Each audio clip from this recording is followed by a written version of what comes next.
إن الله ربي وربكم فاعبدوه هذا صراط مستقيم. Assalamu alaikum wa rahmatullahi ta'ala wa barakatuh. Our dear viewers, I welcome you once again to our program, Truth Unveiled. Remember, in this program, we unveil the true and beautiful teachings of Islam on different issues. These issues are not only specific, that maybe it is science, maybe it is social, it can also be economic, and so forth. In today's discussion, we shall dig more to what does Islam say on issues concerning inheritance. And with me, I have Sheikh Haruna Iga. Sheikh Haruna Iga, say salam to our dear viewers. Our dear viewers, assalamu alaikum wa rahmatullahi wa barakatuh. May the peace and the blessings of Allah be upon you all. Wa alaikum salam wa rahmatullahi wa barakatuh. We shall also be joined by Sheikh Badul Kazingilzi, who will be also discussing, contributing to our program as he has been doing so. Sheikh Sahib, we have a viewer. Today I would like to also get to know the people's opinion, option. What do they understand by what Islam says?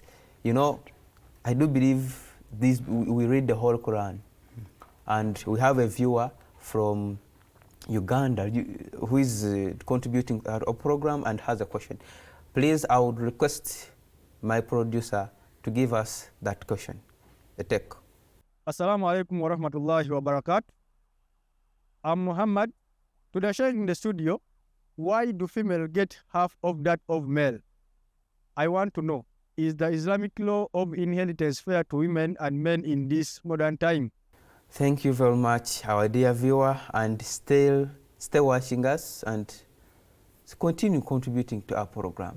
I feel so happy and so touched when a viewer comes up with such a question. So beautiful. From what I've understood, he says, why is it that a female gets half of what a man has to get?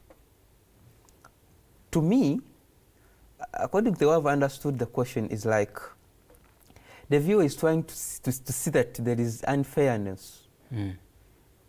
Is it true that with issues concerning inheritance in Islam, whoever the females are considered to take less to that extent? What does Islam say? Let's answer the question of the viewer. Ashhadu an la ilaha illallah wahdahu la sharika lah wa ashhadu anna Muhammadan abduhu wa rasuluhu amma ba'd. فأعوذ بالله من الشيطان الرجيم بسم الله الرحمن الرحيم رب اشرح لي صدري ويسر لي أمري واحلل عقدة من لساني يفقهوا قولي. Jazakumullah san, Jaza the host, for having invited me once again to have something to share with our viewers. So, and I'm so grateful to our viewers who are watching us outside there. And the question, in fact, is very much important. And you are right to say, like, according to your understanding, that Islam, it's like there is no balance, okay? Yes. But that is a misunderstanding. So we are going to see why Allah Almighty made it like that. Let us unveil it. So this is found in one of the chapters of the Holy Quran, where Allah Almighty says that يوصيكم الله في أولادكم للذكر مثل حظ الأنثيين, that Allah commands you concerning your children, a male shall have as much as the share of two females. Okay, you have a share like that of two females. So, and this is when you ponder over it, okay, yes, you find that there is a fairness in it, because first and foremost, it is a male child, okay? A male that who runs the family, okay? So it is not a woman, okay? Because we even discussed this last time, that once a woman, okay, she's working and she gets something, whatever she's getting, it is her own, okay? But it is a responsibility of a man, okay, to take care of the family. Whether the wife is wealthy or what, he has to provide for the family. That's why Allah Almighty says that a man has to take that share, okay, because he's responsible. Even when the father has died, okay, he has to take care of the sisters, the brethren. You even told us that even his salary, if he's earning a bit of salary, the salary is not his. Yes, it's not theirs. His. Okay, and in fact, you have to give something to the lady, and you will find that a lot of men, okay, what they spend on themselves, okay, is smaller to what they spend to the wives, okay. It is a responsibility. It is a responsibility because the men always are looking for the future. Their insight is very far, okay. But for the ladies, you know, they are thinking about beautification, what. That's why you find that a man is just putting on his clothes and just go. But ladies, so that's why Allah Almighty has given this share, okay, to the male, okay, because even after divorce, Yes. after divorce, a lady will take whatever she was given, okay, but a man cannot take anything from her, okay. So she can inherit from both sides, from the man's side, okay, and from the father, from the parents, which is not the case with the man, okay. That's why Allah Almighty made this to happen. So it is not unfair, it is fair, in fact, when you ponder over it. Maybe okay? I'm sorry to ask. Do other faiths also have the same teachings? No, not at all. Okay, because you find that if there is separation, in many cases, okay, you find that a lady, okay, takes much, and they are being disturbed by these so-called human rights, okay, that a lady should get even more than what a man has to get. That's why normally you see in some countries that once there is a divorce, you find that a man is left with nothing. The lady takes everything, okay? And some they do it intentionally, okay? Let us try to follow what God has put for us. Yeah. If we follow what Allah Almighty has given us, the beautiful teachings, then we will have a peaceful society. Otherwise, one side to enjoy and another one is suffering. It is not right. The viewer should know that this is how beautiful Islam is. Remember, I told you that we have Sheikh Badru Kazingles online, and I have a question that it is battling me. Maybe also the viewer would like to know. Sheikh Badru Kazingles, when a man gets a child out of marriage, this child is not entitled to inherit anything. Do you want to mean that it is a crime for having given birth to this child? Which crime did he or she do in that he does not inherit anything? Because Sheikh Saib told us clearly that these children, all the children, they have no crimes. But you are trying to mean that there is a crime that this did. What could be the reason behind this? Assalamu alaikum wa rahmatullahi wa barakatuhu. Jazakumullah ahsan al-jaza, Brother Momin, for the presentation. And for giving me this chance also to contribute on this topic. The question given to me is about a child who is born outside the wedlock, or call it outside the lawful marriage in Islam. He or she is not allowed to inherit properties or wealth from his or her father. Why does Islam rule it like that? Because we find that the child has done nothing, has no any sin he has done so far, he has committed. So Islam has ruled in such a way that a child born out of the wedlock, out of the lawful marriage, is not allowed to inherit. Reason being, Islam, first and foremost, the child has no sin, he has not he or she has not committed any sin, but it is the responsibility of the father, having confirmed that the child belongs to him, to make sure that he prepares for this child. But the reason why Islam has done such a ruling, its importance or its advantage is that to curb, to discourage adultery, to curb down that kind of cohabitation between the married couples. So Islam discourages. So it gives you that if you do commit zina, if you do do cohabitation or adultery, then that is the result you will have incurred upon the child. So Islam does rule it in that way in order to curb zina, in order to discourage adultery or cohabitation between the married couples. Secondly, it also it is the responsibility of the father to make a will.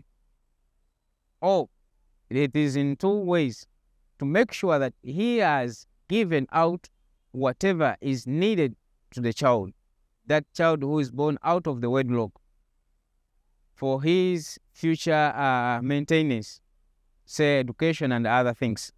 So if he fails to do such, then he can also do it in his will. So he has that liberty to make a will and indicate that such and such a child is or belongs to me, though he or she is out of he got him or her out of the wedlock. So he can make a will of what share can be given to that child. Then Islam also did rule it in such a way that this helps to curb or to discourage that kind of theft that may result out of during the when the husband has died and he had a lot of assets and wealth. Some people may come and claim to have children that belong to that man or that father.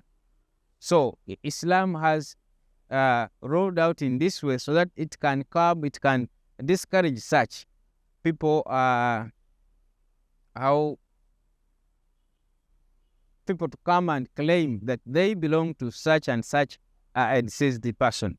So, but their intention is to take or to get some share from the wealth of that deceased person. So, of the deceased.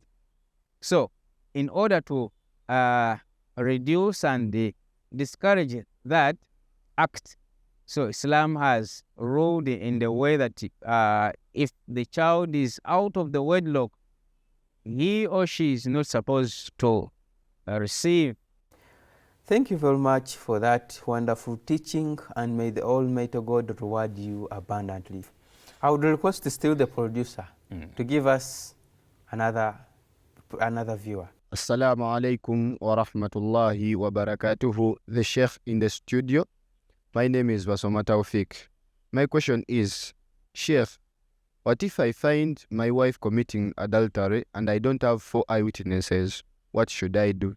Should I divorce the wife or should I wait for the right time when I have the 4 eyewitnesses? Thank you very much for that understanding. And you really even recall what Sheikh Sahib said.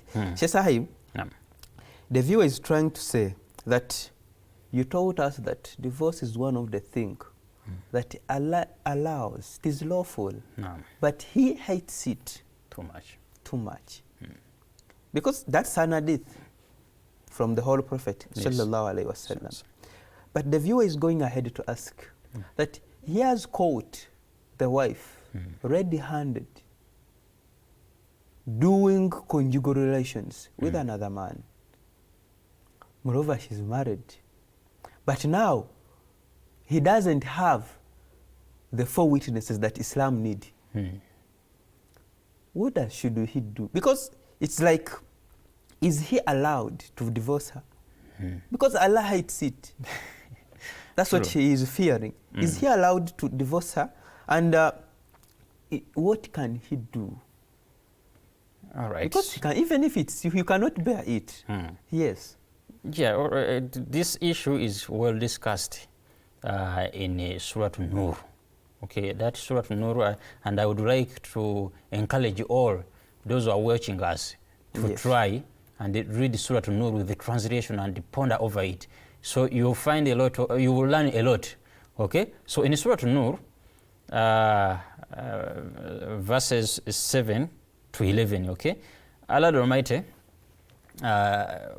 was talking about zina, okay, and he's saying that the adulterous man and the adulterous woman, okay, azani was zania, okay, so they have to be lashed, 100 lashes, okay, if you have committed adultery and you are caught with 4 witnesses, okay, if 4 witnesses are there, then you have to be punished. Because, you know, this thing, it is not common to be done in public. But if 4 people can witness and see, it means that you have exceeded the limits. That's why Allah Almighty has put this strict punishment. In fact, in Islam, it is somehow light, but in other religions, the law was that person has to be stoned to death. Okay? So, but Islam says that he has to be given 100 lashes, okay? Provided that 4 witnesses are provided. Okay? So you would ask that if I don't have 4 witnesses who are there, but I have a camera, what. So these things are not considered, okay? We don't consider a video that you caught cameras somebody. Nowadays people are creating videos. They can create. You can say you've created your video. Yes. So we don't. We want eyewitnesses. Okay. So in that case, 4 witnesses are needed. And the Allah Almighty said that if you accuse, okay, your wife or your husband that he has committed adultery, and you cannot provide 4 witnesses, okay. So the first, I mean, that verse, in fact, it is not about the wife and the husband, but it is about those who are accusing the believers, okay, that they have committed adultery, but they don't have the 4 witnesses. So the punishment for such a person who's accusing the believers, he has to be given 8 lashes, okay. But now it comes to the married couples, okay, that you have caught your wife red-handed. So what should we do? Allah Almighty has given a solution for that in Surah An-Nur, as I've told you, chapter 24, verses 7. Allah Almighty says, وَالَّذِينَ يَرْمُونَ أَزْوَاجَهُمْ وَلَمْ يَكُنْ لَهُمْ شُهَدَاءُ إِلَّا أَنفُسُهُمْ فَشَهَادَةُ أَحَدِهِمْ أَرْبَعُ شَهَادَاتِ بِاللَّهِ إِنَّهُ لَمِنَ الصَّادِقِينَ. He said that, and as for those who calumniate their wives and have no witnesses except themselves, the evidence of any one of such people shall suffice. If he bears witness 4 times in the name of Allah, saying that he is surely of those who speak the truth. Okay? So what here, the evidence, okay, of one person, it is enough. If you clearly say that he is lying, I have not committed it, okay, and the man also is saying that she's lying, I've caught her. So 4 times, okay, he is lying, I am right. 4 times, the lady also will confess that he is lying and I am the right. Allah Almighty says, وَالْخَامِسَةُ أَنَّ لَعَنَةَ اللَّهِ عَلَيْهِ إِنْ كَانَ مِنَ الْكَاذِبِينَ. And his 5th oath shall be to say that Allah's curse be upon him if he be of the liars. Okay, now the lady is confessing 4 times that Yes. this man is lying. I am the one who speaks the truth. Yes. 4 times. And the 5th time, she has to say that may the curse of Allah be upon me. Okay? Me, the wife who is caught. Yes. Okay? And he is among the liars. Okay? So, Allah the Almighty say, وَيَدْرَعُ عَنْهَا الْعَذَابَ أَنْ تَشْهَدَ أَرْبَعَ شَهَادَاتٍ بِاللَّهِ إِنَّهُ لَمِنَ الْكَاذِبِينَ. But it shall avert the punishment from her if she bears witness 4 times in the name of Allah, saying that he is of the liar. Okay? Is of the liars. That if she confesses 4 times that he is a liar, then she will not be punished. Okay? Allah says, وَالْخَامِسَةَ أَنَّ غَضَبَ اللَّهِ عَلَيْهَا إِنْ كَانَ مِنَ الصَّادِقِينَ. And her 5th oath shall be to say that the wrath of Allah be upon her if he speaks the truth. So here it is the lady confessing that if the man is speaking the truth, then let the wrath, the anger of Allah be upon her. Okay? So this is what we call li'an. You have cursed each other. And in this situation, it means you are no longer married. So you have to separate. Divorce has to occur. Okay? You cannot say such Yes. to a person you love. You cannot say such Okay. to a person you trust. So, however, although it is abghadul halal, Allah the Almighty, He So allowed it's and permissible. yes, it's permissible, but He doesn't like it. But in such a situation, you are allowed to separate because you have cursed each other, and that is the end. There is no review that you can decide that, okay, let us remarry again. No, once you separate, you have cursed each other, that is the end. Till you die, you cannot remarry again. Thank you very much. I think and I hope our viewer has gotten the answer to the question he has asked. He has told us that that's the end. And after that, you have to separate. Of course. The Quran has permitted you. And these are the teachings of Islam. So, do the needful. I once again tell you that if we miss out anything, just visit www.alislam.org and you will get everything concerning the topic under discussion. That is divorce. As we are putting the topic, that's the series concerning divorce, to an end, which word, or what could be your last words for our dear viewers? Yeah, our dear viewers, to avoid what displeases Allah the Almighty, Yes. we have to stick on the Holy Quran, okay, and what Allah the Almighty has taught us. You know, He allowed divorce, but you have seen all the journey we have traveled, okay? Allah the Almighty is putting measures, okay, That will limit it. Yes, in order to avoid such a thing which He allowed, but He doesn't like it. So in such a situation, what we have to do, okay, first and foremost, we have to follow the guidance of the Holy Prophet sallallahu alaihi wasallam, that to avoid such a divorce, such a thing which displeases Allah the Almighty, we have to prioritize the taqwa. Once you consider taqwa first, then you will live a healthy marriage. In simple terms, before marriage, consider what the whole Prophet said. Yes. And also emphasize on taqwa. Yeah. Secondly, and to take a good care of your wife, okay?